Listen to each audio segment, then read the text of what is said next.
사랑이 많으신 하나님 아버지 감사합니다. 오늘 하루도 주님의 은혜가 아니면 살아갈 수 없음을 고백합니다. 네. 하나님 우리에게 행하실 아버지 그 참된 은혜를 바라보며 나아가는 우리 여성교회가 될 수 있도록 인도해 주시고 이 예수다 강의를 통해 아버지 한 영혼을 아버지 주님의 품으로 돌아오게 하는 아버지 그 기적의 역사가 아버지 우리 가운데 이루어질 수 있도록 인도해 주시고 복음을 전할 때마다 아버지 용기를 주시고 은혜를 부어주셔서 정말 그 아버지께서 주님께서 아버지 잃어버린 양 한 마리라도 아버지 찾으시는 것처럼 우리가 그 한 영혼을 살릴 수 있는 귀한 예수다 모임이 될 수 있도록 주님께서 인도하여 주시옵소서. 아멘. 하나님 오늘 참석하지 못한 아버지 한 사람 한 사람 가운데도 같은 아버지 은혜를 부어주시고 오늘 예수다 강의를 선포하시는 목사님의 입술을 주장하시어서 그 말씀 한 구절마다 주님의 은혜를 아버지 경험할 수 있는 아버지 귀한 아버지 시간이 될 수 있도록 인도해 주시옵소서. 아멘. 아버지 오늘 하루도 주님께 모든 것을 위탁하고 주님만을 바라봅니다. 이 모든 기도 예수님의 이름으로 기도합니다. 아멘. 민정이는 저 기도하는 것도 시편 낭송하는 것 같아. 기도하는 게 제일 힘들어요, 저는 진짜. 그 좋던데 시편. 목소리 너무 좋아. 진짜. 어떻게 그렇게 그 드라마 바이크 있잖아요. 그걸 먼저 듣고 그 감정을 그대로 하려고 노력을 해요. 예수님 막 이러면서. 일단 시편 잠언이 끝난 다음에 우리 전 교회 지체들이 뭐 한 챕터씩 들어가면서 그렇게 하려고. 그래서 우리 교회 지체들이 만든 자체 드라마 바이브. 에스더는 또 제가 할게요. 에스더. 에스더는 알았어. 네.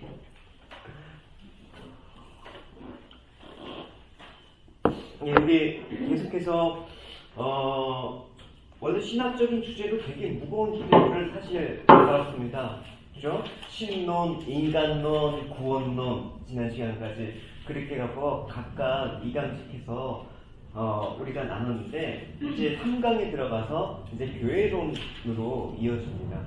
그래서 이 교회론 강의를 시작하겠는데 이 교회론에서 뭐 교회 존재가 뭐냐, 교회는 어떤 목적으로 어떻게 가야 되는가, 뭐 이런 거창한 큰 대의 명분을 소개하기 전에 우리가 실질적으로 그냥 이 교회에서 우리가 신앙생활하는 데 있어서 우리가 교회에서 어떻게 하는 것이 신앙생활인가 라는 것들 좀 쉽게 그런 주제를 접근해 보고요. 교회란 무엇인가라는 어떤 틀에서 성경적이고 신앙적인 부분은 제가 그 캠프 가갖고 그 특강 시간이 있습니다. 일정표 혹시 받았어요? 일정표 아마 갈 겁니다. 그래서 특강 애들 다 재워놓고 10시부터 12시까지 밤에 철야로. 아니 잘 시간인데요, 목사님. 아니 그러니까 애들 재워놓고 이제 할 사람은 하고 그 시간 집중을 할 수 있는 시간대가 없기 때문에 그 시간을 특별히 이제 그렇게 특강으로 심야 특강으로 그렇게 할 예정입니다. 네. 그래서 광고 잘 해주시고요. 그래서 오늘 교회론을 하는데 교회론에서 우리가 초점을 맞추고자 하는 내용은 균형입니다.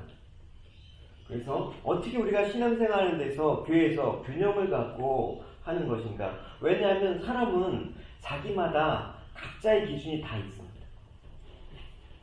그러니까 균형을 잡기가 상당히 힘듭니다. 모임에서 누가 리더 같아요? 보통 목소리 큰 사람이 리더 같아 보입니다.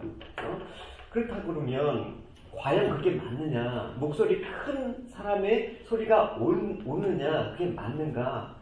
우리가 그 내용들을 좀 살펴봐야 되는 것입니다. 그래서 우리가 그리스도 안에서 방향이 정해졌으면 이제 내가 어떤 모습으로 서 있는지 알고 가야지 신앙생활에 있어서 또 교회가 또 건강하게 되는 데 있어서 필요한 거기 때문에 이 진정한 출발은 각자 기준이 잘못되어 있다는 걸 그동안 세계관에서 우리가 배웠죠. 그렇다 그러면 우리는 어떻게 균형을 잡고 가야 되는가?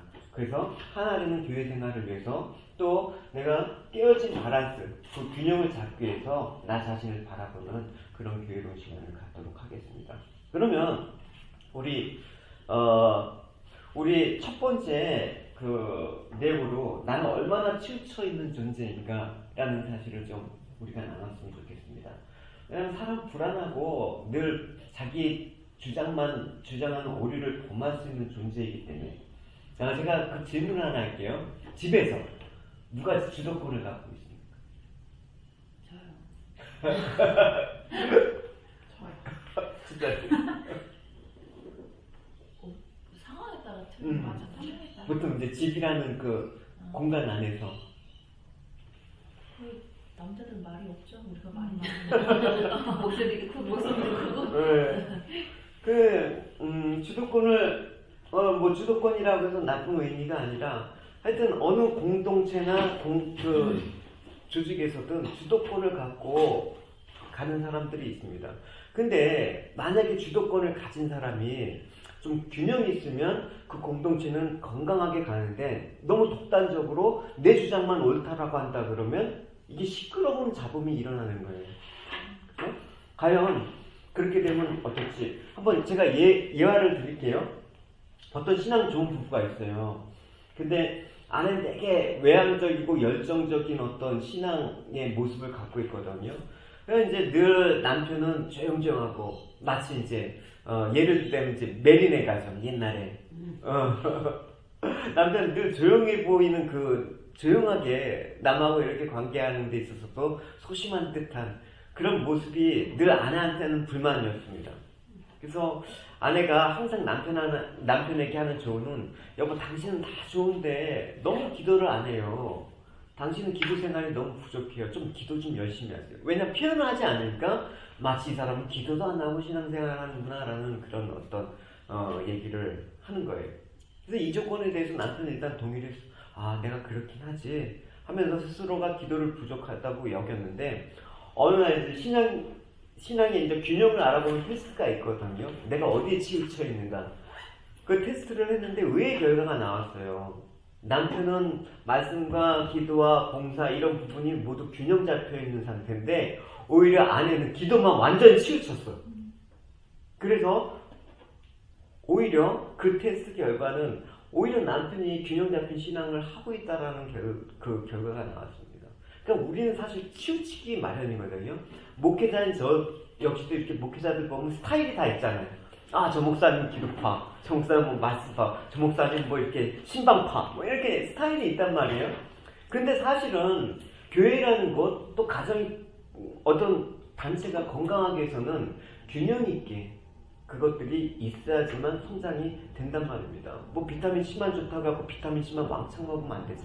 영양소가 고르게 있어야 되는 거예요. 아닙니까? 그래서 제가 이제 이 만화를 우연히 봤어요.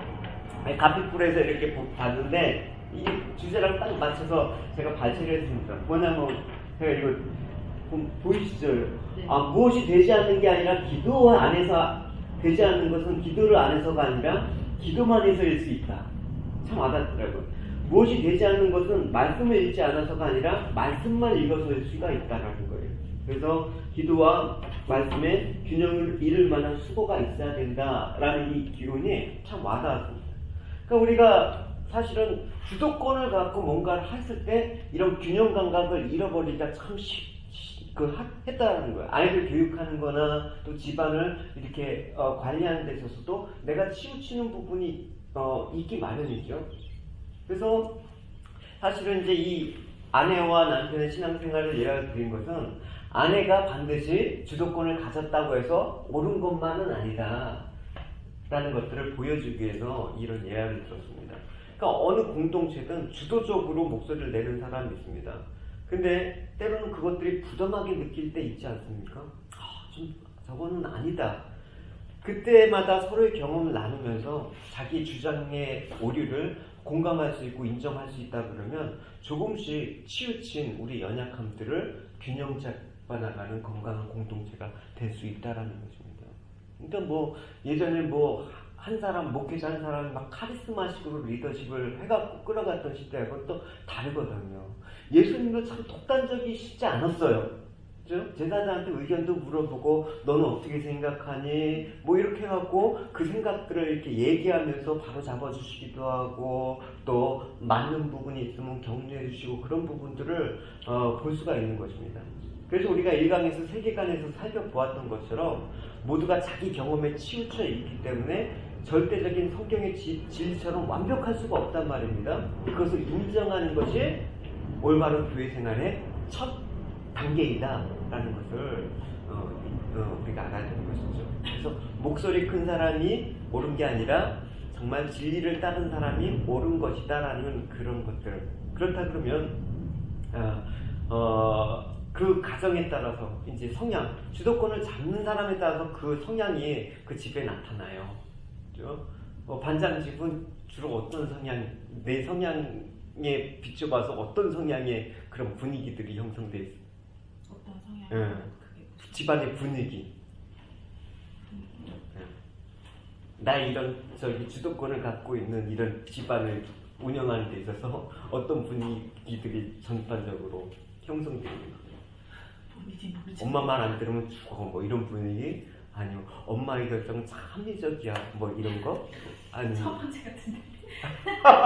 너도 죽어. 그 주거까지는 아니지만 뭐 이런? 혼남자 정도의 그런 개념을 갖고 있는 거 같아요.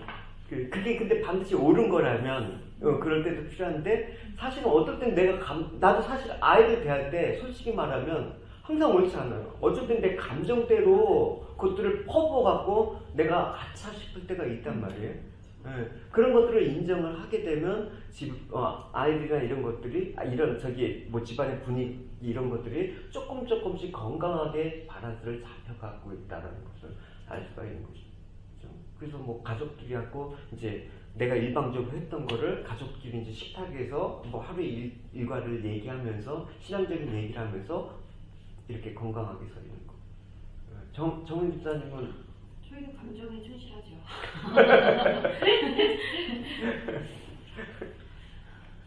영 집사님은 먹는 본능에 충실하죠. 먹는 거. 네. 우리가 육적으로도 보면 치우침이 있고 사실은 영적인 부분들도 보면 치우침이 있어요. 그죠? 주로 치우침이라는 건 말씀. 나는 말씀파다. 나는 기도파다. 나는 바울파다. 나는 아볼로파다. 나는 그리스도파다. 뭐 이렇게 고린도 교회에서도 이런 뭐 치우침이 있었죠. 그죠? 뭐 나는 무조건 뭐 봉사파다. 뭐 이런 거.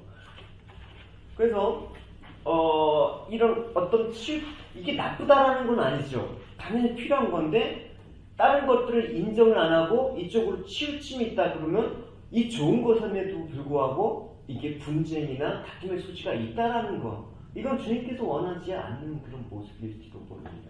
그래서 내가 다른 사람을 판단하게 되는 거죠. 그죠? 말씀 위주로 하면 야 기도만 하면 뭐하냐, 말씀도 모르면서. 아니면 기도하는 사람은 야 말씀만 갖고 그렇게 지식적으로만 충만해갖고 기도도 한 번 안 하고 뭐 이런 식으로 해서 서로가 옳다라고 판정을 할 수 있단 말입니다. 그러니까 내가 가장 잘하는 게 오히려 잘하는 것. 잘하는 것은 분명히 우리에게 주신 은사지만 치우친 것일 수도 있어요. 그죠? 그래서 이 치우침을 조금 균형을 잡는 그런 부분들이 필요하단 말입니다. 그래서 한번 내 기준으로 뭐 집에서나 교회에서나 이래라 저래라 한 적, 아니면 가르치려고 한 적이 없는지 한번 생각해 봅시다. 반장은 집에서든 뭐 어디서든 내 기준으로 막 가르치려거나 막 일방적으로 이래야 된다라고 막 강압적으로 그런 게 있냐고요? 경험에 있나? 항상. 그런 기억밖에 없어. 그런 기억밖에 없어 지금. 거의 집에서 모든 게 다. 빨리 안 씻어? 빨리 옷 갈아입어. 그래서 일찍 들어와. 이런 거 신랑한테. 그런 거. 그럼 이제 어떻게 좀 너무 해야 될까? 오늘 일찍 들어올 수 너무 공산주의 같아요 제가. 일찍 들어와 보다는 오늘 일찍 들어올 수 있어? 늦는다 들어왔으면 그러면 좋겠어. 이렇게 얘기하면 되는데 몇 시에 와? 빨리 들어와. 그래. 좀 균형을 잡았으면 네, 물론 이제 것 같아요. 뭐 남편이나 아이들은 엄마가 그런 거에 대해서 뭐 불합리하다거나 이런 건 아닐 거야. 익숙해졌기 때문에. 근데 이제 조금 더 건강한 모습으로 이제 그런 것들을, 왜냐면 내가 이런 성향을 알고 있다 그러면 고칠 여지가 있어. 근데 이게 이제 오래 하면 이제 그게 굳어지는 맞아요. 그런 모습들. 이게 가끔은 제리한테 이제 막 이렇게 하잖아요. 근데 내가 모르게 오빠한테 이상거. 맴매한다 맴매 이렇게 되는 거예요. 같이 매 들고 있으면. 네. 그래. 그래도 뭐 어리니까 상고명제가 또 그걸 또 네, 받아주니까는. 좋게 봐주더라고. 네. 아유 귀여워. 그걸 예쁘게 받아주는 게 은사야. 오직하면 애당교의 시원이라고 할 거야. 그건 아닌 것 같아요.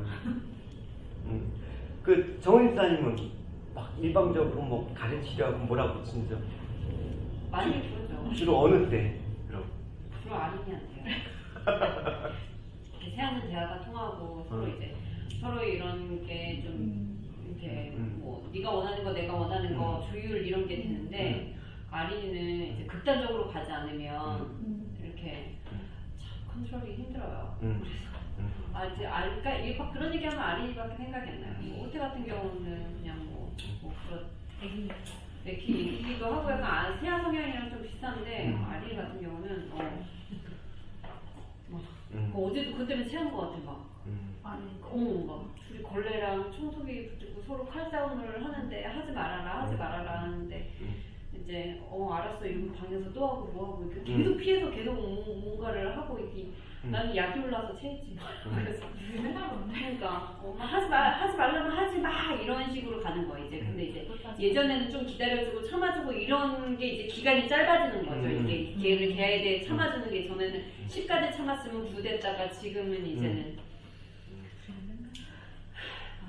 그게 아린이 같은 성향이 우리가 부모로서 컨트롤하기 힘들기 때문에 좀 힘든 성향이 있다고 볼 수도 있지만 또 반면에 나중에 성인이 돼서 자기가 정말 신앙 안에서 자기 인생들을 바라봤을 때 기가 막힌 좋은 성향이 될 수가 있다고 생각해요. 그럼 그냥 빨리 컸으면 좋겠어요. 우리 시집갈 때 시집갈 때 제일 많이 울려고.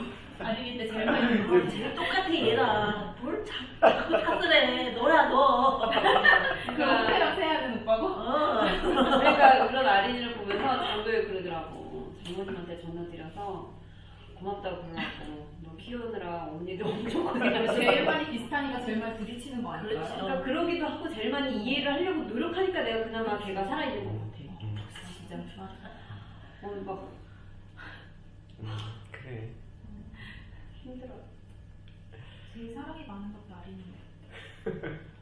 그치, 제일 사랑이 많아. 그러니까 나 어제 아파가지고 있으니까 아린이는 계속 뭣도 못하고 옆에서 우는 거예요. 계속 방에 들어와서 울고 엄마 아프다고. 왜냐면 제가 아파서도 이렇게 막 그렇게 좀 또 장도에게 또 일찍 와서 저도 좀 그 뭐라 그러지? 그냥 아픈 척 좀 하고 싶고 막 그래서 막 그 일부러 소파에 계속 누웠었거든요. 근데 진짜 아프기도 했고 막 계속 울면서 막 그러는데도 막 그래도 말은 안 들어요. 갑자기 아이 걔 되게 말을 안 듣다가도 어느 틈인가 얘가 철이 들었네 이럴 때 은교가 그래요? 아니 얘기도 그렇고 은교가 그렇고 그래 아니 뭐 그거 별거 아닌 것 같아. 그래서 조금만 더 지나면 좋은 모습들이 열매들이 나타날 거야. 영집사님은 어때요? 독재죠? 우리 애들은 이거 아니면 이거야. 우리는 여지를 잘 안 주니까. 맞아. 왜냐면 그렇게 하지 않으면 이 스케줄대로 움직여지지가 않아서 네가 이걸 안 해? 그럼 네가 좋아하는 걸 못해. 네가 이걸 하면 네가 좋아하는 걸 너도 할 수가 있어. 그렇게 그냥 모든 상황이 다. 그래서 우진이 같은 경우에는 워낙 공부하는 걸 싫어하니까 공부를 좀 요거까지 끝내면 네가 원하는 걸 할 수 있어. 그래서 막 시간을 끌고 안 하면 그래? 그럼 엄마도 네가 원하는 걸 못 해줘. 이렇게 그런 식으로 컨트롤 해나가고 민재 같은 경우에는 좀 스스로 알아서 하는 편인데 내가 무서워서 많이? 네. 한편은 또 그러다 보면서 본인들이 스스로가 좀 너무하지 않았나라는 생각도 들고 또 그런 부분도 있을 거예요. 가끔 너무해요 나한테. 그치? 너무할 정도로. 나를 이렇게 만든 것도 우리 새끼들이야. 근데 아이들은 또 아이들 입장에서 보면 부모님한테 부당하다라고 느끼는 부분이. 근데요, 아이들 입장에서 봐서 아이들이 원하는 대로 다 해주면 얘가 제대로 잘할 수가 없어요. 아, 그건 당연하지. 내가 어제 뭘 읽었더라? 채찍을 아니 잠깐만 채찍질하는 내가 자본에서 봤는데 그런 것만 들리지. 어, 자녀를 노엽게 하지 말라 이런 거는 모르고 그런 건 남의 얘기야. 채찍질하지 않은 자녀는 망하는 자녀로 내가 봤어 자본에서 내가 내가 얘기했어. 잠언을 많이 읽었는데 잠언에서는 애를 때리라고 돼 있는데 이거 어떻게 해야 되냐고. 나는 성경에 충실하고 있는 거야. 내가 봤어. 내가 성경책에서 봤어. 그래서 중요한 거는 우리 판단과 행동은 사실 기준이 시시각각으로 변할 수 있다라는 거예요. 그러니까 어릴 때는 자기가 좋은 거 하고 싶은 게 기준이 되는데 좀 더 이제 크게 자라게 되면 나한테 이익이 되느냐 손해가 되느냐에 따라서 이제 아이들이 그 판단. 더 나아가면 이제 내 편이냐 내 편이 아니냐.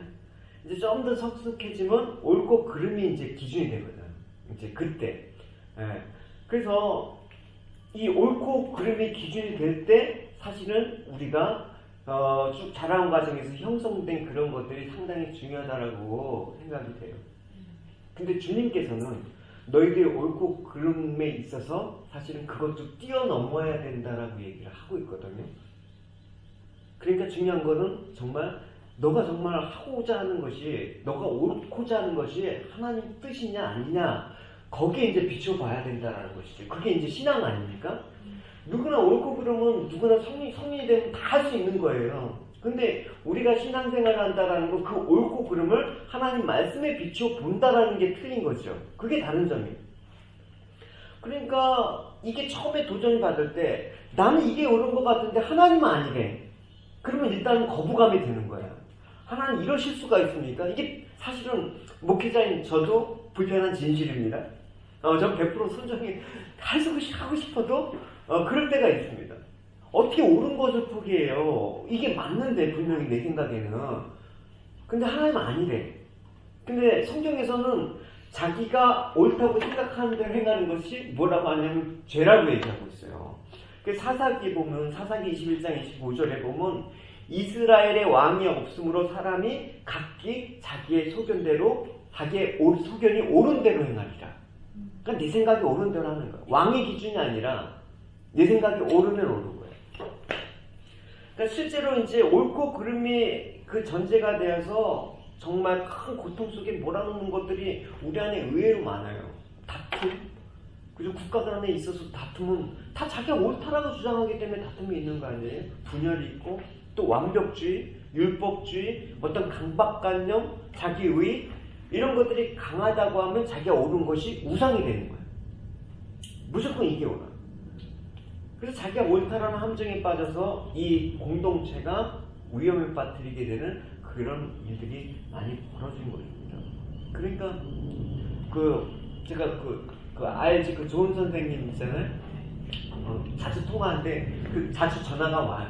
자주 전화 와갖고 이제 뭐 사정 얘기 뭐 기도 뭐 제목도 나누고 그러는데 본인이 이제 뭐 주한교회도 가고 좀 큰 교회들 가서 이제 영어도 가르치고 그런 발렌티어를 했다는 거예요.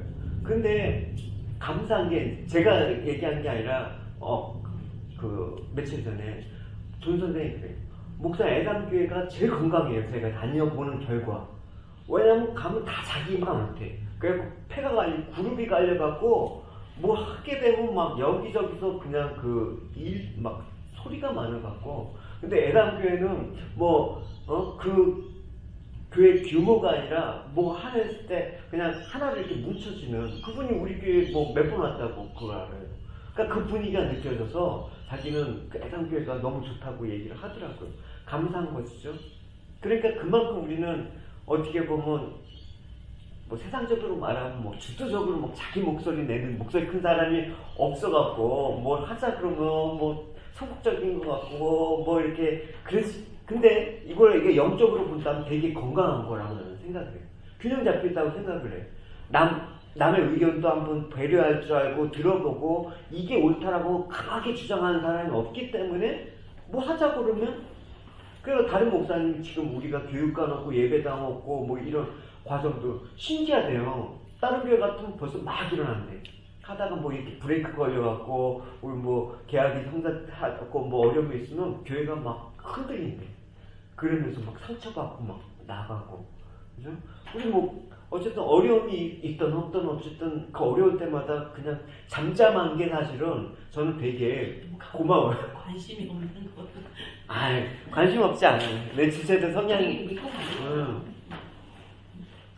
가요. 지체들 성향을 아니까, 그래서, 어쨌든, 이걸, 끌고 가는 사람을 신뢰하고, 또 서로를 또 이렇게 믿고 가는, 우리가 서로 또 그런 것들을 오래 봐왔기 때문에, 그래서 이런 균형적인 측면에서는 저는 건강한 교회라고 생각을 해요. 오히려. 질문이 있어요. 네. 이거를 새로운 사람들한테 우리의 옳고 그름이 음. 하나님의 빛에 비춰서 우리가 묻고 가야 된다 이렇게 말했을 때 어떻게 물어봐요? 이제 이렇게 식으로 이렇게 질문을 했을 때 네. 어떤 경험을 얘기를 해주기도 해야 되고 네. 어떤 이렇게 좀 이 사람들 세신자의 기준에 맞춰서 이렇게 얘기를 해줘야 될 텐데 사실 좀 그런 개념이 없거든요. 그 집사는 이게 딱 여기 벌써 처음 온 사람한테 이 부분을 얘기하면 이건 부딪히는 거예요. 그러니까 1강의 세계관부터 끌어낸 거야 지금까지. 그래서 이게 단계별로 이렇게 해갖고 여기까지 끌어오고 신앙생활까지 처음부터 올 때 신앙생활 이렇게 해야 된다고 하면 이해가 안 가죠. 우리가 이게 여기 아줌마라서 늘 띄엄띄엄 기억이 나서 이게 처음부터 이렇게 되게 게 안 되고 저도 제가 캠프 가서 할 거잖아요. 근데 이걸 잘못 그런 아이린 엄마 아빠나 이렇게 보셨을 때 잘못 이해를 하거나 혹시 오해를 할까봐 좀 그게 걱정. 그래서 앞에 부분은 사실은 부딪힘도 오지만 앞에 부분을 하는 건 조금 안전해. 그래서 또 이따가 좀 방향이 좀 산으로 간다 그러면 제가 적절하게 우리 이렇게 박수 언니가 얘기했는데 저희 할 때 목사님 나가 계시라고. 부담돼서 못하니까 각자의 남편들과 목사님은 나가 계셨으면 좋겠다. 그러다 산으로 가면 어떡해. 그러니까 그러면 토론이 되는 거죠 이제. 대본 토론. 사모님도 내보내고 사모님 계시고 사모님은 네. 아셔야 되니까. 나 그럼 잘 지켜야 돼. 그래요 목사님. 남자들이 있어야지 신랑들이. 아니, 내가 근데 보면은 웃겨가지고 못할 것 같아. 내가 잘하고 못하고 판단하는 게 아니라 진짜 거기에 쓰는 것만으로도 되게 난 감사하고 그런데 그래도 언니가 그래서 전해주고 그거 오늘 얘기하고 오라고. 나는 100%여야 돼. 난 생각만 싫어. 이거 나 지금. 맞아요. 사실은 어저께 야 빨리 가서 얘기하고 오자 이랬는데 그게 갑자기 안 돼가지고. 저요. 난 알았어 한번 고민해 볼게요. 지금 이거 너무 아니 이거 우리끼리만 듣는 거니까 상관없어. 저요.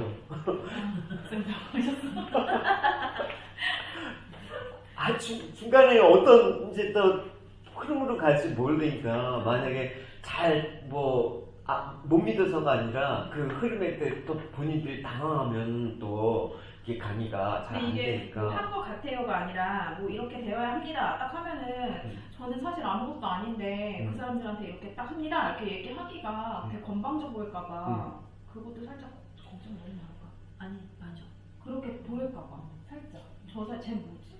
뭐래요 이렇게. 이렇게 한다고 목사님 말씀하셨습니다. 그래서 다 혼자 연습해봤거든요. 그래도 관제법은 약해. 직접 그리고 법은 써야 돼. 제가 그 여행 언니처럼 이렇게 합니다. 딱 하면 저 여자 뭐지? 이렇게 생각할까봐 살짝. 근데 우리도 그러진 않았잖아 혜영이한테. 그러진 않았죠. 그치? 혜영이 그 강의를 듣고 나도 그 재정 강의 하시는 분 강의를 들었는데 비슷해. 근데 우리가 직접 듣는 거랑 유튜브로 듣는 거랑은 확실히 틀린 거. 맞아요. 그렇기 때문에 그냥 은혜가 될까요? 우리 은혜 혜영이 때도 은혜 많이 맞죠, 받았지. 전하는 사람이 확신과 당담이 없으면 이게 분위기에 압도돼. 회중의 분위기에 압도되면 그 다음부터 이제 하얘지기 시작하면서 이제 생각이 안 나네. 그래서 혼자 연습을 해봤는데 이제 합니다 하고서는 이제 그래서 목사님이 말씀하시기를 이러면서 혼자 막 그렇게 연습했거든요. 이렇게 해야겠다. 딱 합니다 할 때 약간 분위기가 드는데 그러면 솔직히 저는 이런 부분이 연약합니다. 그러나 이제 이 강의를 계기로 저도 그렇게 살려고 할 겁니다. 그렇게. 나도 이게 설교하다 도저히 내가 자신 없는 딱 걸리는 부분이 있으면 그냥 나도 이렇습니다 라고 할 수밖에 없어. 그걸 뭐 아닌 걸 있는 것처럼 할 수는 없습니다. 그러나 하여튼 성령께서 이게 저는 그냥 한 30분 정도만 하려고 했거든요. 근데 목사님이 주신 아웃라인이 1시간은 되는 것 같아요. 아우라님 주셨어요. 네, 이렇게 어떻게 해야 되는지 이걸 다 주셔가지고 사실 제가 좀 없어요. 그게 아니라 목사님 되게 바쁘시겠어요. 요새. 내가 요새 너무 눈꽃에서 없으시겠는데. 사모님이 제가 사모님이 지금까지 살아가면서 그 얘기 안 했는데 그 최근의 모습 보고 당신 모습이 최강 같아. 되게 바쁘시죠. 웬만해서 그 얘기 안 하는데 목사도 해야 될 일이지 그럼 누가 해? 뭐 이렇게 하는데 요즘은 이제 그래갖고 어제는 삼계탕도 끓여주더라고 감사하게. 괜찮아요. 뭐 힘들어서가 아니라 그래도 되게 바쁘신 것 같은데 되게 활기차 보이셨어요. 응. 되게 뭔가가 이렇게 신나 보여요. 요즘에 신나 제일 네. 활기차 보이시는 거. 되게 이게 막 너무 일이 갑자기 이렇게 해결이 너무 잘 돼서 되게 신나 보여요. 그 몸은 힘들지만 우리가 뭐 육은 또 시간이 지나서 좀 회복을 할 수가 있는데 어쨌든 기쁨 가운데 그래 혼자 한다라고 하면 힘든데 지체들이 있잖아. 그래서 어쨌든 옳고 그름에 따라서 우리가 한다는데 예수님께서는 옳고 그름도 넘어야 된다라고 얘기를 하고 있습니다. 그래서 사실은 옳고 그름을 뛰어넘는 가장 큰 사건이 뭐냐? 십자가 사건. 옳고 그름을 이거는 판단할 수가 없어요. 생각해봐. 하나님이 우리의 죄를 위해서 아들을 죽인 게 그게 옳은 일이에요? 자기 자식을 죽인 게 옳은 일이냐고. 그러니까 이거는 옳고 그름의 판단을 뛰어넘는 사건이란 말입니다. 손양원 목사님 우리가 알고 있잖아요. 아들 죽인 원수를 양자로 삼았어요. 이게 뭐 우리가 다면 이러면 이건 옳지 않은 일이지.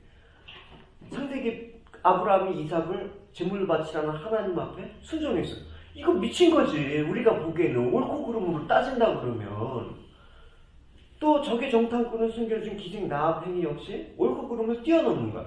성경은 그걸 믿음이라고 얘기하고 있는 거예요. 수많은 사람들이 있지만 자기 옳고 그름에 따라서 판단하는 이 세상의 것이 아니라 신앙생활은 하나님의 뜻에 맞게 행하려는 사람을 보시고 하나님께서 그 교회, 그 가정, 그 나라를 역사하시는 거예요. 그러니까 믿음이 한 사람을 하나님께서는 천하보다도 귀하게 여기신다는 거예요. 그러니까 나는 죽었습니다. 그때 주님께서 비로소 우리 하나가 되실 수가 있다. 그래서 옳고 그름이 아니라 주님과 하나가 돼야지만 사실은 그 옳고 그름의 판단에서 벗어나서 우리에게 의롭다 하신 그 층이 예수 그리스도의 그 의로움을 힘입어 우리가 살아가는, 그래서 아까 그 고백, 은혜 아니면 살아갈 수 없다는 그 고백이 나오는 거예요. 그러니까 여러분, 우리가 가정에서도 교회에서도 옳고 그름을 따지는 그 마음보다도, 그런 마음이 따뜻할 때 십자가에서 못 박힌 하나님 그 심정, 또 그 겟세마네 동산에서 마지막으로 그 하나님의 순종에 따르는 그 예수님의 기도를 보면 우리는 그 옳고 그름의 판단을 내려놓게 됩니다. 이런 거죠. 이게 마지막 예수님께서 전날 밤 조금 나가서 얼굴을 땅에 대시고 엎드려 기도하여 이르시되 내 아버지여 할만하시거든 이 잔을 내게서 지나가게 해옵소서. 내가 원하는 거는 이 고통 벗어나게 해주는 건데, 하나님 주시길 원하는데 나의 원대로 하지 마시고 아버지 원대로. 그죠? 내가 원하고 옳고 그름을 뛰어넘어서 아버지 원대로 하길 원합니다. 이게 바로 신앙의 사람이에요. 난 이렇게 하는 게 옳은 것 같아. 도저히 양보할 수 없어. 이럴 때 한 번 더 기도해보고, 정말 주님께서 이걸 원하시는 건가? 라는 생각을 해볼 때 우리는 그 시행착오를 통해서 하나님의 뜻을 점점 발견하고 균형 있는 신앙생활을 할 수가 있다는 것이죠. 한번 우리 마르다 마리아 얘기 많이 성경 이해가 들잖아요. 이거 보이죠? 네. 우리 누가복음 10장 38절에서 42절 한번 읽어보고 우리 시작하겠습니다. 같이 읽겠습니다. 시작. 그들이 갈 때 예수께서 한 마을에 들어가심에 마르다라 이름하는 한 여자가 자기 집으로 영접하더라. 그에게 마리아라는 한 동생이 있어 주의 발치에 앉아 그의 말씀을 듣더니 마르다는 준비하는 일이 많아 마음이 분주한지라. 예수께 나아가 이르되 주여 내 동생이 나 혼자 일하게 두는 것을 생각지 아니하시나이까. 그를 명하사 나를 도와주라 하소서. 주께서 대답하여 이르시되 마르다야 마르다야 내가 많은 일로 염려하고 근심하나 몇 가지만 하든지 혹은 한 가지만이라도 족하니라. 마리아는 이 좋은 편을 택하였으니 빼앗기지 아니하리라 하시니라. 예. 여기서 옳고 그름을 따지자 그러면 솔직히 누가 옳은 것 같아요? 우리는 당연히 마르다가 옳죠. 네? 솔직히 마르다 우리 당장 같아도 그럴 거예요. 막 지금 교회 행사하고 있는데 뭐 그냥 앞에서 기도하고 찬양만 한다 그러면 아유 좀 와서 돕지 덕이 안 되네 뭐 이런 식으로 할 거예요. 뭐 주님은 어쨌든 이거의 초점은 옳고 그름이 아니라 예수님께서 하신 말씀이 중요하다라는 거죠. 그죠? 마르다가 40절에 이 말을 하고 있습니다. 주여 동생이 나 혼자 일하게 두는 것을 생각지 않으니까 그를 명하사 나를 도와주십시오. 이 말은 무엇입니까? 그러니까 동생 마리아는 혼자 분주하고 일하는 자신을 전혀 도외시한 채 말씀을 듣고 있음에도 불구하고 예수님한테 불만한 거예요. 예수님께서 왜 가만히 계시냐? 예수님께서 마르다에게 예수님께서 마리아에게 얘기해서 좀 언니 좀 도와주라고 해야 되지 왜 예수님은 가만히 이렇게 방관하고 계십니까? 라는 그런 불평을 하고 있는 것입니다. 우리가 하나님과 불평하잖아요. 내가 옳고 그름을 딱 하면 하나님 도대체 여기서 이렇게 해주셔야 되는 거 아닙니까? 이렇게 해주셔야죠 하면서 하나님께 불평을 하잖아요. 그러니까 내 의로움과 판단의 기준은 하나님까지도 판단하게 되는 그런 일이 벌어진다는 것입니다. 이 마리아가 지금 한 거는 열심히 일한 게 나쁜 게 아니라 판단하는 거야. 하나님. 원래 중동 지방에서 손님 접대라는 건 치대 관심사입니다. 지금 문재인 대통령이 그 아랍에미레이트 방문해서 많은 성과를 올리지 않았습니까? 그죠? 에미레이트 그 구간이 되게 마음을 열고 자기 집까지 데려왔대. 그거는 정말 중동 지방에서는 정말 정말 피 같은 혈관이면 있을 수가 없는데 자기 집에 내려와갖고 자기의 부인하고 딸들에게 서빙도 시켰대. 그러면서 마음을 활짝 열으면서 외교 관계가 급진전이 됐죠. 그 중요한 거는 손님 접대가 되게 중요한데 아마 이 분위기 속에서 지금 뭐 예수님만 온 게 아니라 예수님 12제자 포함한 최소한 미니멈 지금 12명이 손님으로 왔는데 지금 뭐 정신없게 접대하려고 바쁜 이 상황 가운데 혼자 힘으로 벅차고 있는 상황 가운데 주님께 불평하는 이 마르다의 모습은 지극히 당연한 그런 것일 수도 있어요. 그죠? 그래서 주님께서 그러면 네 말이 많다 이렇게 하셨어야 되는데 주님께서 그러지 않았습니다. 불평하는 마르다의 태도에 대해서 가르쳐주고 싶으신 거예요. 뭐냐면 먼저 예수님께서는 자신의 형편을 너무나 몰랐다고 생각하는 마리아에게 무심해 보이는 그런 어떤 판단하는 마리아에게 그게 아니다라고 얘기를 하고 있는 것입니다. 그래서 너희 수고를 모르는 게 아니다. 그러나 마리아의 태도를 옳고 나쁘다라는 것들 보지 말고 마리다는 이 편이 여기 있죠. 네? 마리다는 이 좋은 편을 택했으니까 존중해줘라. 이런 말이 더 강하죠. 너는 그거 가치 없는 일이야. 하나님 말씀이 최고지. 이런 식으로 말하는 게 아니라 이 편을 택한 것들에 대해서 존중해줘라. 너는 그 편을 택했으니까 너무 분자지 말고 너 한 가지만 줬으니까 너는 그 편에서 택한 것들을 갖고 잘 균형 있게 너가 기껏 해놓고 마음을 빼앗겨갖고 마리아를 정죄하고 나까지 이러면 너가 한 것도 사실은 빛을 못 발했지 않냐. 그러니까 너도 괜찮다. 그러니까 마리아 이 편을 좀 인정해줬으면 좋겠다라는 그 사실은 예수님의 그러니까 균형을 잡아라라는 거였죠. 잔치에 있어서 먹는 것도 중요하지만 이것도 좋다. 주인 예수님을 이렇게 말씀을 듣고자 하는 이 태도를 나는 기쁘게 여긴다. 이런 것도 너가 좀 봐줬으면 좋겠다. 그러니까 어느 경우나 내 중심적인 생각과 태도를 버리고 정말 예수님께서 바라보시는 이런 어떤 말씀에 비추어서 이런 것들을 치열하게 우리는 묵상을 통해서 기도하면서 계속해서 균형을 잡아가는 노력을 해야 되는 것입니다. 저는 신앙생활 오래 한 분들이 정말 균형 잡힌 조계성 권사님이나 이창구 권사님처럼 이렇게 균형 잡혀 있는 분들을 보면 참 진짜 존경스럽고 부러워요. 근데 오래 신앙생활을 했는데도 균형이 안 잡힌 분들이 또 많다고요. 우리가 얘기했지. 진짜 꼬장 부리는 분이 너무 많다고요. 그건 뭐냐, 계속해서 이렇게 마르다 같은 태도로 신앙생활을 오래 하다 보면 남의 걸 인정을 안 해요. 저 사람의 그런 모습에서 최선을 다해서 주님께 섬기는 거다라는 것들을 인정을 한다 그러면 조금 더 신앙생활하는 데 있어서 관대함과 관용과 또 포용력이 있을 거라고 생각하는 것입니다. 보통 이 말씀을 보통 하실 때는 마리아는 하나님 주님 말씀을 듣는 것을 택했기 때문에 더 옳다라고 말을 이렇게 하는 사람이 더 많았거든요. 난 이때까지 이거를 들을 때 근데 오늘 이 말씀을 보니까 몇 가지만 하든지 혹은 한 가지만 하더라도 족합니다. 마리아는 이 말이 너무 그러니까 네가 마르다 너 이걸 택했으니까 너는 여기 최선을 다해라. 나는 오늘 너무 은혜가 되네요. 왜냐하면 늘 이 말씀을 할 때 예를 들을 때 다른 목사님이나 아니 다른 사람들이 할 때는 마리아가 옳다라고 마리아는 하나님 말씀 택했기 때문에 이게 더 옳은 행동이라고 항상 그 얘기를 들었었거든요. 그랬는데 되게 좋네요. 이렇게 하다 보면 신앙생활이 옳고 그름으로 갈리면 우리가 좋은 일이라는 건 항상 영적인 거. 세상 일이라는 건 항상 육적인 하나님 영적이지 않는 거 이렇게 딱 구별했는데 이건 옳지 않아요. 나는 사실은 그 동혁 집사님 보면서 은혜가 많이 돼. 항상 뭐 할 때마다 뭐 자기가 가진 것들 갖고 최대한 섬기면서 그거 참 마음에 들어. 비록 이렇게 뭐 성경 공부 뭐 시간이 없어서 그렇고 뭐 이런데 만약에 기준에서 말씀 공부도 뭐 이런 거 집사가 돼갖고 제대로 성경 공부도 못하고 뭐 이렇게 안 하고 이런 식으로 하다 그러면 이건 안 되는 거예요.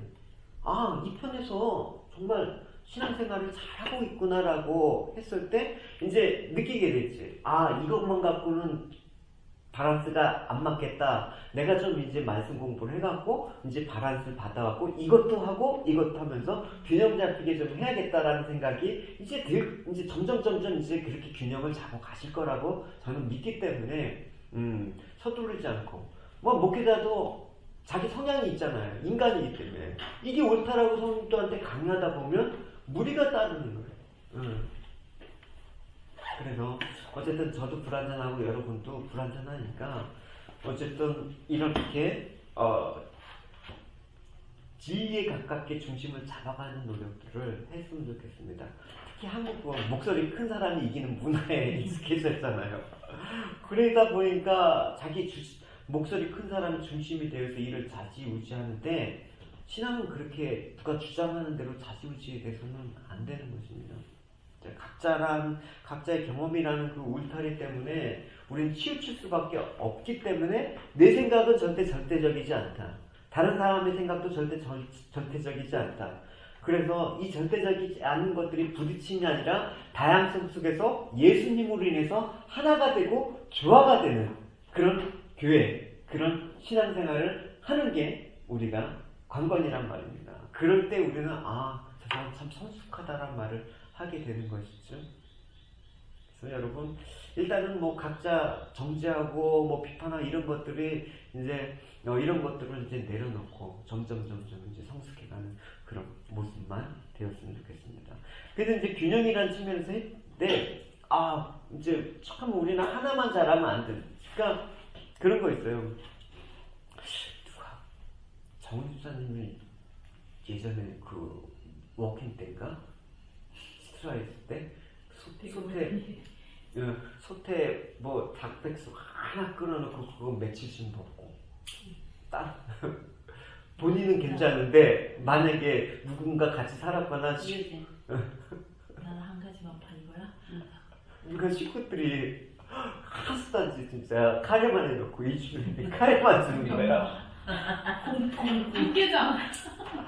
그럼 처음 먹을 때 아무리 맛있어도 그런 거지. 솔직히 나보고 서로 시리얼만 3-4끼를 먹는 거야. 그 시리얼 맛있으면 시리얼만 3-4끼 먹고. 언니가 그래요? 내가 지를 때까지 먹는 거지. 잘 안 들려. 야, 엄마 오늘 저녁 뭐야? 맛있는 카레? 엄마 지금 카레 일주일째 먹고 있어. 제발. 나는 한 번 먹으면 두 번 먹고 싫어. 엄마는 그런 말 말어. 엄마가 해준 카레는 세상에서 제일 최고야. 불평하지 마. 남편이 거드는 거야. 여보, 제발 당신 못해도 좋으니까 다른 거라도 좀 합시다. 그러니까 딸은 엄마 된장찌개 먹고 싶어 이런 얘기가 나오는 거지. 된장찌개 일주일 먹었지. 숱이 틀려 크기가. 그러니까 세상을 보면 어느 한 분야의 최고의 전문가를 스타로 인정해요. 하나만 잘하면 세상 인정한단 말입니다. 근데 생활은 다르단 말이에요. 된장국만 잘 끓인다고 매일 된장국만 하면 이거는 균형이 안 맞는 거예요. 그러니까 사실 왜 신앙을 뭐라고 얘기합니까? 신앙을 생활이라고 얘기해요. 신앙 생활이라는 것은 균형을 뜻하는 거예요. 그러니까 내가 만약에 교회에서 튀고 싶다, 교회에서 스타가 되고 싶다라고 하면 해갖고 나는 교회에서 특성만 하고 하면서 성악만 해. 막 설거지 지체들 하는데 나는 이거 하나 하면 교회에서 충분히 이거면 되는 거 아니야 하면서 이러면 안 되는 거예요.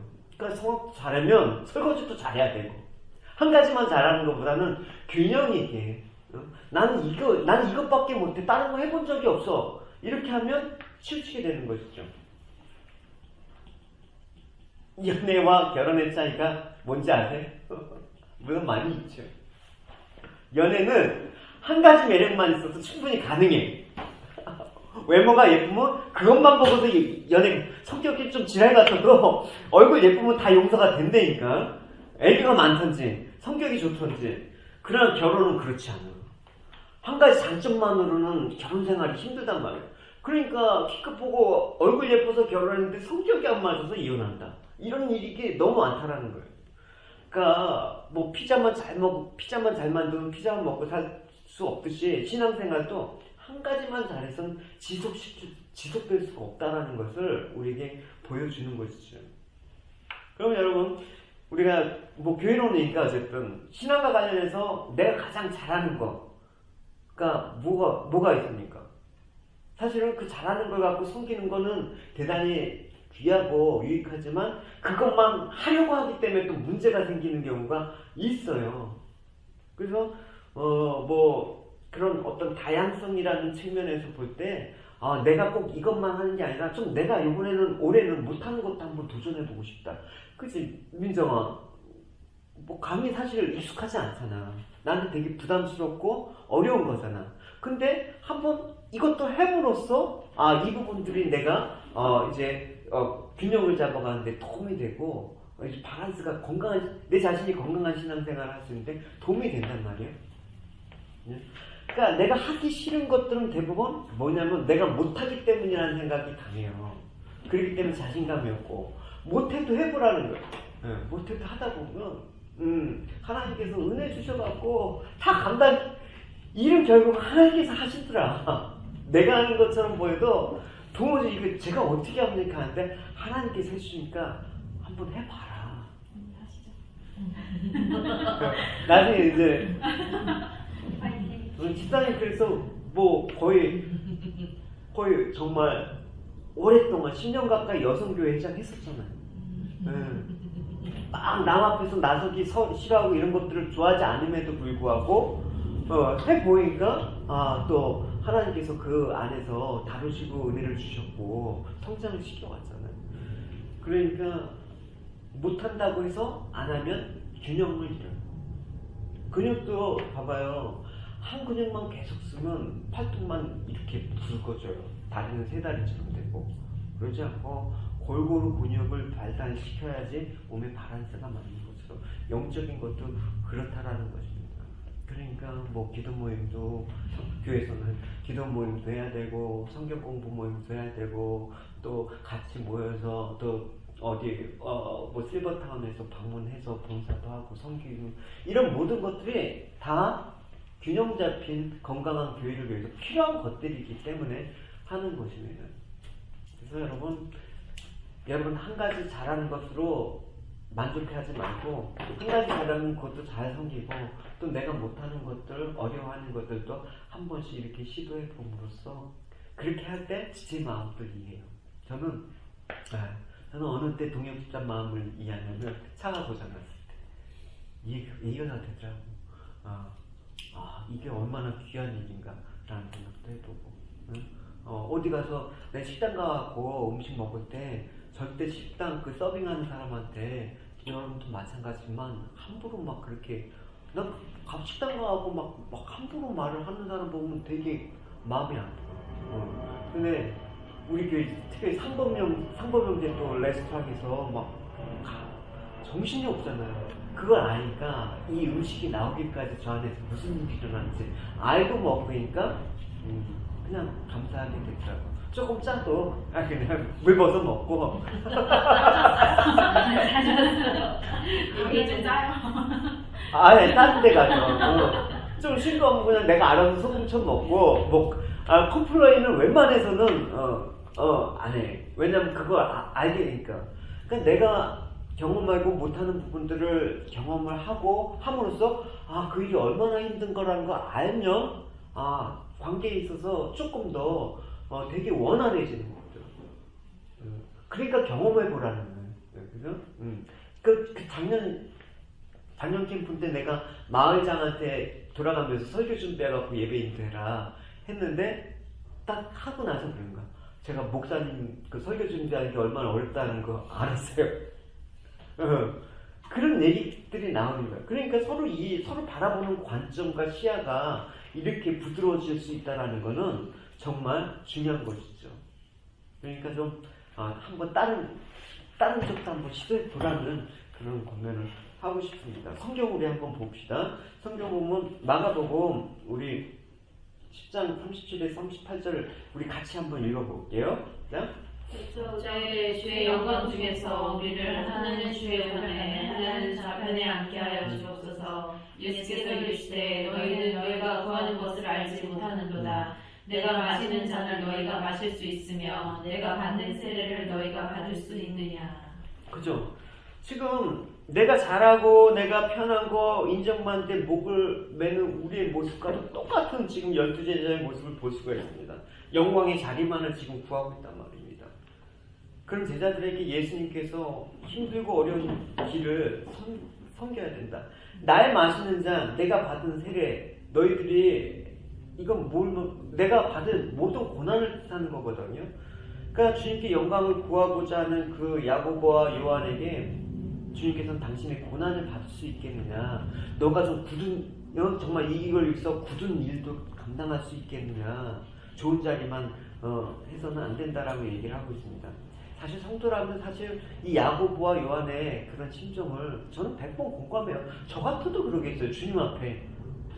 제가 어떻게 주님의 고난을 알겠습니까? 일단 제가 주님의 제자로 3년 동안 그렇게 고생했으면 좀 이제는 좀 편할 때도 되지 않습니까?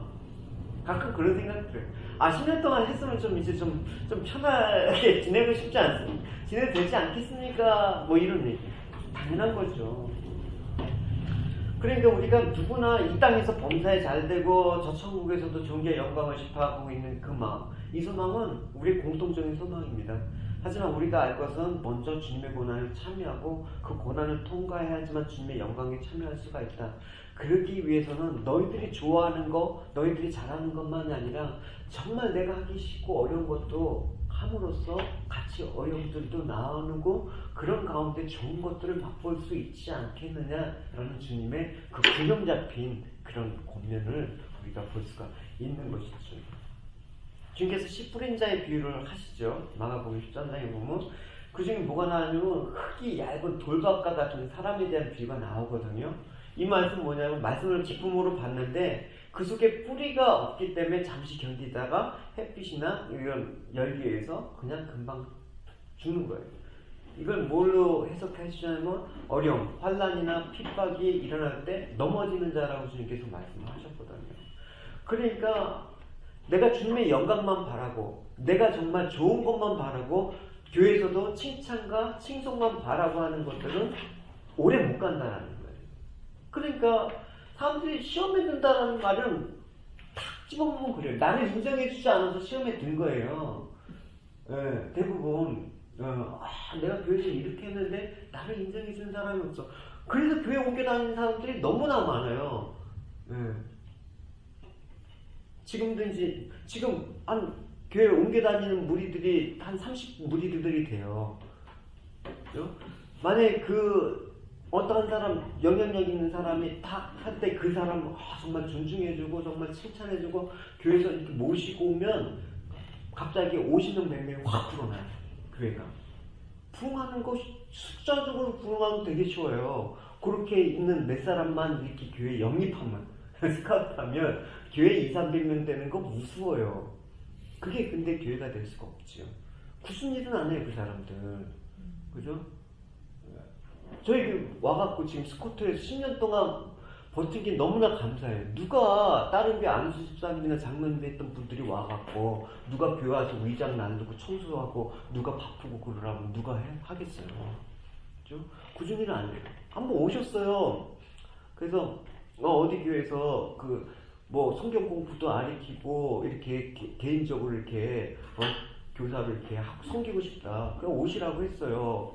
오시고 이제 하는데 우리 교회 이렇게 상황 돌아가는 거 보고 여기서는 국물도 못 찾겠다.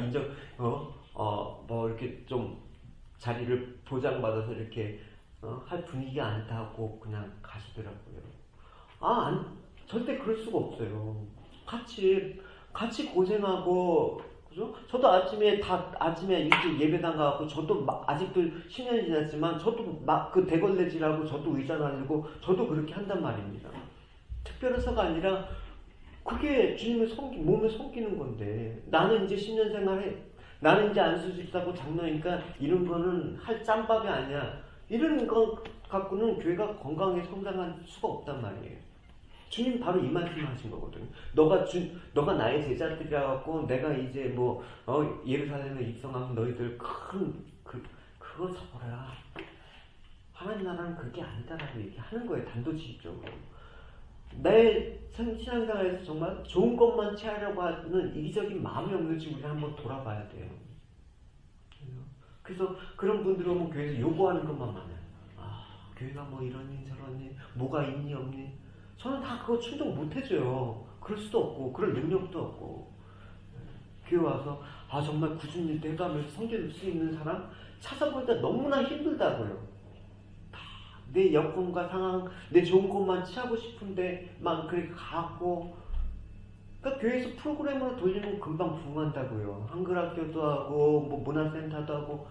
근데 결국은 그게 나한테 유익이 없다고 생각하면 다 떠나. 오히려 그 자리 떠난 자리에 휴증이 커요. 기존에 있던 사람들은 낙심이 온단 말입니다. 저는 애초에 그런 것들을 원하지가 않아요. 그런 거 좋은 여건 있는 게 가시라고. 그냥 저는 어려워도 그냥 같이 이렇게 해왔던 그러니까 한편으로는 외부적으로 전도는 적게 되지만 이렇게 성장했고 정말 한 사람이 헌신된 그 한 사람이 전도되는 걸 원하지 많은 수가 와서 교회가 외형적으로 흐르는 거 그렇게 저는 원하지 않아요. 좀 주제를 바꿔봐서 도박이나 마약이나 어떤 외도 이런 중독 한번 봅시다. 이것도 여러 가지 표면적인 이유는 다르지만 넓게 보면 똑같아요. 내가 대가를 지불하지 않고 이 고통스러운 과정을 생략한 채 내가 원하는 것들을 쉽게 얻기 때문에 죄가 되는 거예요. 도박? 일확천금을 얻고 내가 원하는 부를 한꺼번에 누르고 싶은 그 마음이 사실 강한 거 아니에요? 그죠? 마약? 일시적으로 그 쾌감, 그 기쁨 때문에 그래서 이 고통을 이겨내면서 얻는 그 기쁨과는 다른 그것들 왜죠? 그래서 내 아내부터 남편으로부터 만족 못하고 일시적으로 나를 만족해 할 누군가가 오기 때문에 다 이게 하나 보면 이게 내가 좋은 것만 취하고자 하는 이기심에서 발동한 거란 말이에요. 좀 다른 측면이긴 하지만.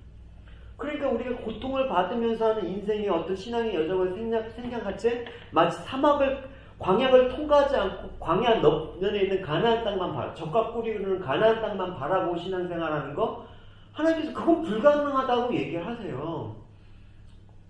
그죠? 교회를 그러니까 처음 온 사람들은 그런 걸 바랄 수가 있어요. 근데 그런 걸 바라고 왔다가 이런 것들 여러분들이 잘 설명을 해 주셔야 돼요.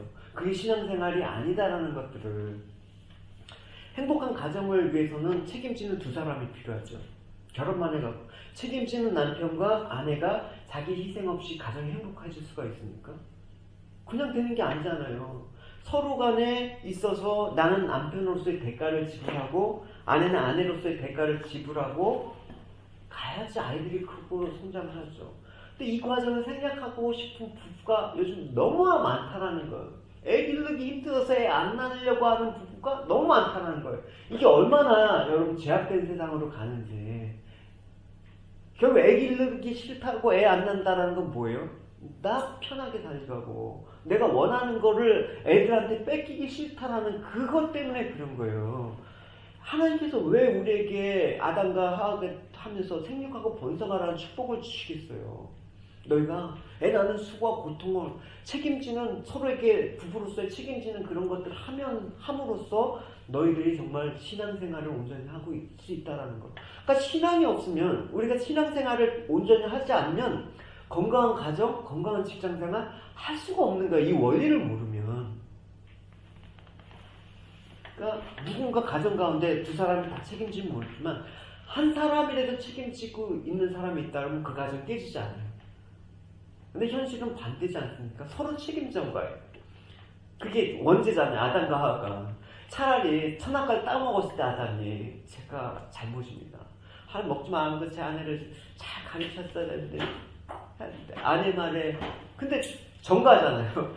하나님 당신이 만들어준 이 여자가 나를 꼬셔갖고 먹었다니까요. 남편 부부싸움한테 여러분 정가하면 안 돼요. 내가 이렇게 된 건 다 당신 만나서 그래. 빚을 찌는 거예요. 아이들한테 내가 너 이런 꼴 보려고 내가 미역국 먹고 넌 나냐? 막 이런 식으로 하면 안 되는 거예요. 책임지는 발언이 아니고 책임을 전가하는 발언이니까. 교회에서도 그런 거예요. 아 우리 교회 분이 왜 이래? 목회자 탓이야. 이건 너무나 미성숙한 거예요. 아 우리 교회는 왜 이렇게 새신자들한테 이렇게 이렇게 당하는 사람이 없지? 자기가 다 까먹으면 되잖아요. 왜 남한테 자꾸만 책임을 전가하려고 그래요? 이런 건강할 수가 없다니까요. 그러니까 내 책임입니다. 내 잘못입니다. 제가 주님 앞에 운빨로 서지 못했습니다. 이런 것들이 우리한테 필요한 것입니다. 네, 여러분. 성경에 보면 한 사람 칭찬 안 되면 한 가지만 충분합니다. 그러나 생활은 한 가지 장점만으로 갖고 살아갈 수가 없습니다. 우리가 처음 그리스도를 만나서 영접하고 내 마음속에 일어나는 그런 역사적인 사건을 통해서 우리는 구원의 감격을 누렸지만 그 기쁨이 평생 가지 않잖아요. 내가 구원받았던 그 기쁨, 하나님 처음 만났던 기쁨이 과연 지금 지속되고 있느냐? 아니잖아요. 신앙 생활이기 때문에 그래요. 생활은 다른 거예요. 일시적으로 정말 한 가지 갖고 신앙생활이 안 되기 때문에 진짜 장기적으로 봐야 되는 거예요. 우리 인격체가 하나님을 인격적으로 알아가는 과정에서 신앙생활은 한 가지가 아니라 여러 가지를 통해서 균형 잡혀 나가는 거예요. 그러니까 균형 잡힌 그 올바른 선택을 할 수 있는 그런 모습이 되어야겠습니다. 한 가지만 승부한다. 세상에선 가능한 얘기예요. 근데 교회에서 신앙생활은 한 가지로 내가 신앙생활 승부한다. 기도를 승부한다? 멋있는 것 같지만 되게 위험한 발상이에요. 말씀으로 승부한다? 이것도 무서운 발상이에요. 주님께서는 항상 말씀과 기도 외에는 그러니까 말씀과 기도 그게 뭐냐면 균형을 얘기하신 거예요. 너희들이 신앙생활 하려면 균형 잡혀야 된다. 하나님 영광뿐만 아니라 예수님의 고난도 같이 해야 된다. 라는 그 균형.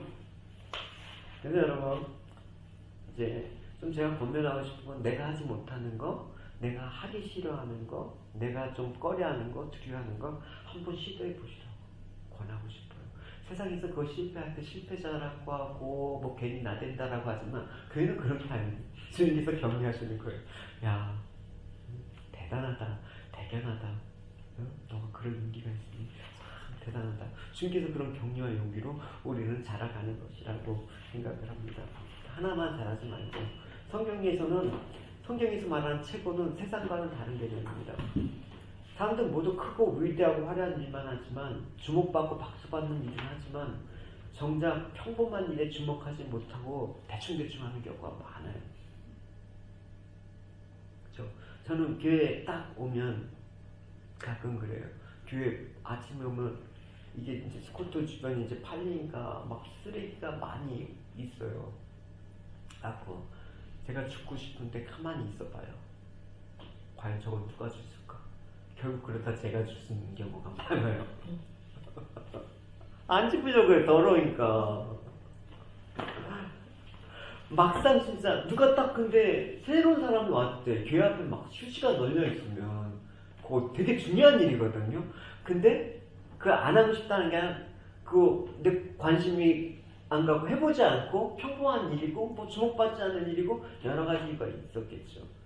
그래서 여러분 정말 우리가 균형 잡힌 신실한 그 크리스천은 작은 일에도 최선을 다하는 사람, 굳은 일에도 남들이 손길이 안 미치는 곳에 누군가 손길이. 저희 그 애담 교회는 10년 동안 그렇게 자라온 것 같아요. 제 휴지 안 찢는 거는 일부지만 대부분 여러분 알게 모르게 그렇게 굳은 일 감당하죠. 그래서 제가 개인적으로 복 받은 사람이라는 생각을 지금도 하고 있고 변함이 없을 것 같아요. 여러분 사람들은 늘 잘 안 뛰고 작게 보이는 것도 하나님 보시기에는 큰 일이라는 생각을 갖고 용기를 가지시기 바랍니다. 우리가 크다고 말하는 것은 사실 모든 것들이 작은 게 합쳐져서 되는 거예요.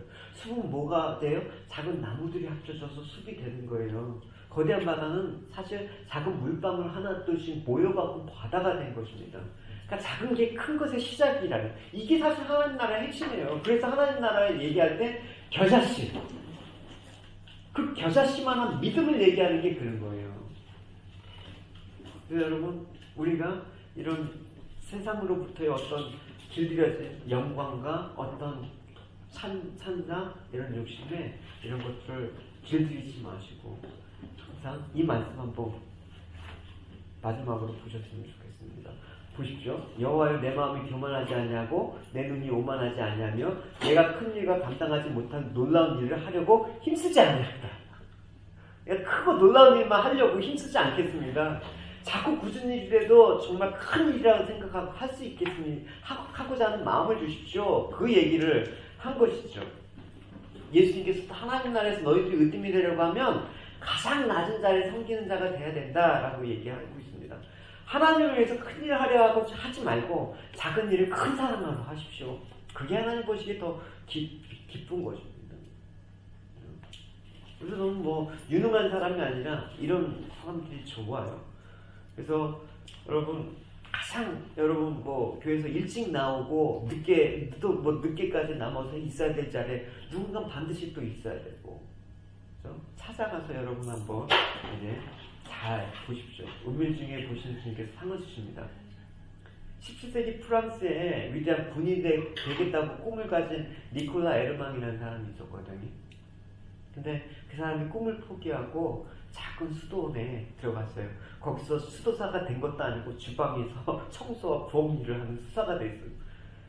그러니까 다른 사람의 주목을 안 받죠. 하루하루 그 좁은 주방 공간에서 하나님과 깊은 임재를 체험하면서 하나님을 섬기는 자세로 열심히 부엌 일만 했어요. 매일 일상을 체험한 하나님의 임재에 대해서 이제 대화하면서 지인들에게 편지를 나눴거든요. 그래서 그가 세상에 떠난 후에 그 이름이 알려졌는데 그 책이 하나님의 임재 연습이에요. 로렌스상. 아주 얼마 두께가 안 돼요. 그 지체들을 한테도 그 빌려줘서 준 기억이 있는데 다시 제 책장에 있는지 모르겠어요. 어쨌든 그 편지 속에서 이 부엌, 남들이 보기에 하찮은 그 부엌에서 일어난 그 깊은 하나님과의 교제가 오늘날 여러분 오늘날 수백 년 지난 우리의 마음을 그렇게 감동을 시켜요. 그 당시에 교황 이름을 기억하는 사람이 누가 있겠어요? 그 당시 유명한 설교자 기억하는 사람이 누가 있겠어요? 아무도 안 알아주는 한 수사의 부엌에서의 평생 동안의 삶의 그 이야기가 우리한테 더 큰 영향을 줄 수 있는 거는 하나님의 나라를, 하나님의 일은 이와 같은 거라는 것들을 반증하는 아주 좋은 얘기입니다.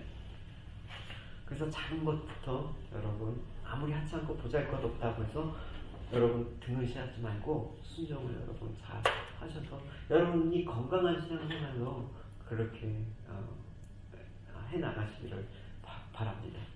그죠? 아멘 다음으로 중요한 게 뭐냐? 우리가 입으로 아멘 하는 것이 아니라 우리의 삶들이 정말 그렇게 살아야 되는 그런 책임이 있다는 거 우리 기억을 하고 마치도록 하겠습니다. 기도하겠습니다.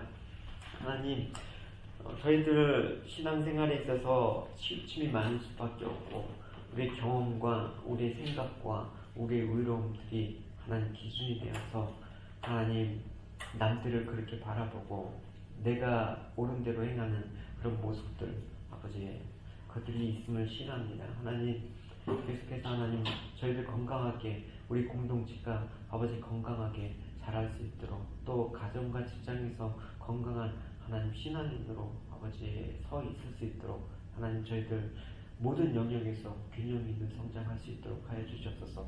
지금 저희들에게 주어진 이 은사도 귀중하게 아버지 주님을 위해서 사용하고 또 저희들이 부족하거나 두려워하고 있는 것도 하나님 저희들 믿음으로 하나님 고백해서 잘 하고 이 부분들도 발전시켜 나가고 또 이 못해더라도 주님을 향한 그 마음의 중심을 가지고 나갈 수 있는 저희들 될 수 있도록 하여 주시옵소서.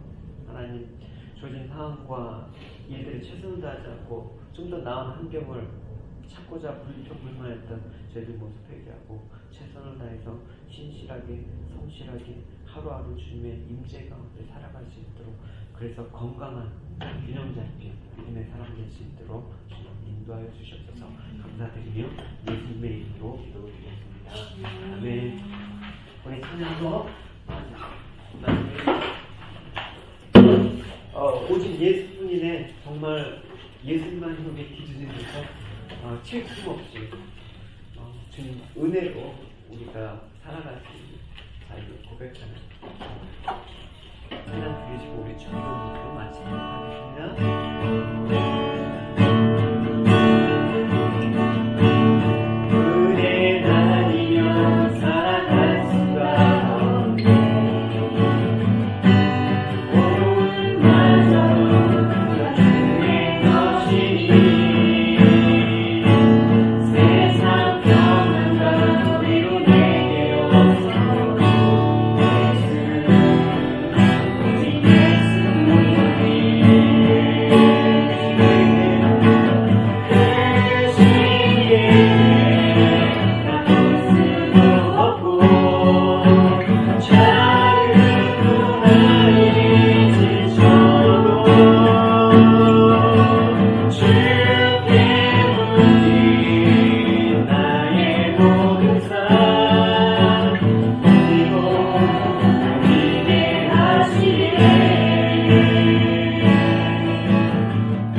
오늘날 우리에게 평안을 약속해 주시고 우리가 우리에게 죄 있는 자를 사하는 것 같이 우리의 죄를 사하여 주시고 우리를 시험에 들게 하지 마옵시며 다만 악에서 구하옵소서. 그의 나라와 권세와 영광이 아버지께 영원히 있사옵나이다. 아멘. 아멘.